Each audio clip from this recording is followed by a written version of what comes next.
भारत पाकिस्तान दोनही देशांमध्ये सध्या तणाव वाढलाय आणि भारताकडनं दबाव तंत्राचा वापर केला जातोय पाकिस्तानवर दबाव आणण्यासाठी, पाकिस्तानला एक प्रकारे घाबरवण्यासाठी।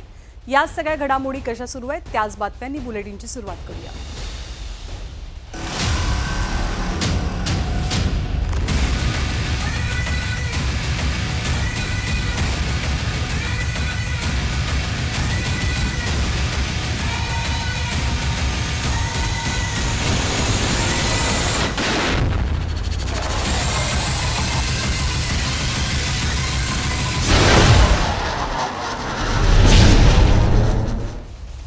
तर भारत आणि पाकिस्तान या दोन देशांमध्ये निर्माण झालेल्या तणावाच्या पार्श्वभूमीवर आणि सोबतच युद्धजन्य परिस्थितीच्या पार्श्वभूमीवर भारताचं सैन्य सध्या आपली सज्जता दाखवून देत आहे। सीमेवरच्या तणावाच्या अनुषंगानं भारतीय सैन्यानं थेट गंगा एक्सप्रेसवेवरती लढाऊ विमानं उतरवली आणि पाकिस्तानला स्पष्टपणे इशारा दिलाय।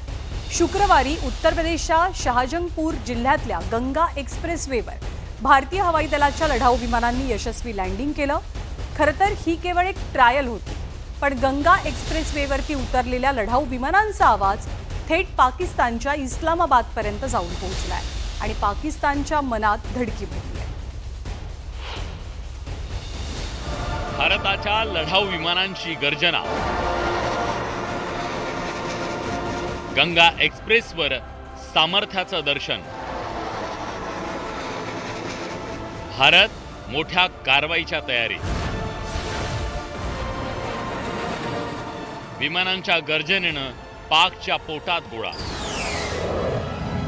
भारतीय सैन्याला फ्री हँड दिल्यानंतर भारत आणि पाकिस्तानच्या सीमेवर अभूतपूर्व तणाव आहे। अशा परिस्थितीत भारतीय सैन्याच्या युद्धाभ्यासानं पाकिस्तानची हवा टाईट झाली आहे।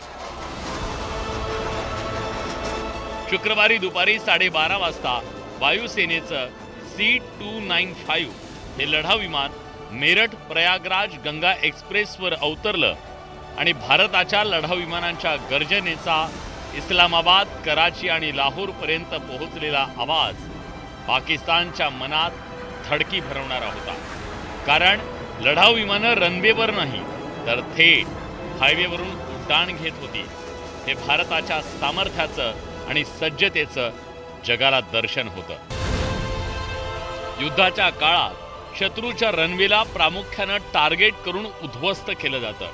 अशा वेळी जर हायवेज रनवे म्हणून वापरले जाणार असतील तर शत्रूसाठी हे किती मोठं आव्हान आहे याचा अंदाज पाकिस्तानला आला असेल।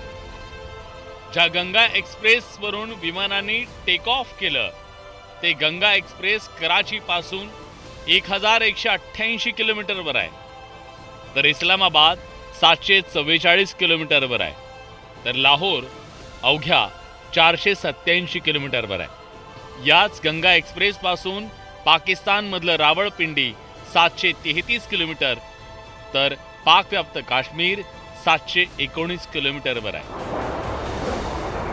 यावेळी जॅग्वार, सुखोई, मिराज आणि भारताच्या सामर्थ्याचं प्रतीक असलेलं राफेलही एक्सप्रेस वेवर अवतरलं।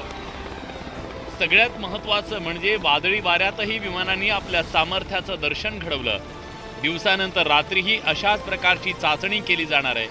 गंगा एक्सप्रेसवे हा उत्तर प्रदेशातला चौथा असा हायवे आहे ज्यावर विमानं लँड आणि उड्डाण करू शकतील। 36,230 कोटी रुपये खर्च करून मेरठ ते प्रयागराज असा 594 किलोमीटरचा हा एक्सप्रेस बनवण्यात आलाय। वायुसेना, थलसेना आणि जलसेना यांनी मिळून हे ठरवलंच असेल की काय करायचं, आणि जे ठरवलं असेल त्याच्यासाठी हा सराव सुरू आहे असं मला वाटतं। संपूर्ण युद्ध हे हवं आहे आपल्याला, आता हवं आहे असं नाही, परंतु तयारी ही तर सगळी शेवटपर्यंतचीच असते।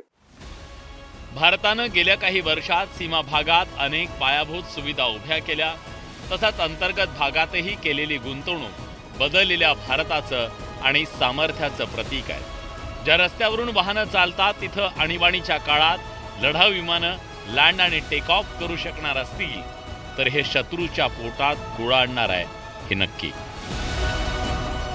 Bureau report, news 18 Lokmat.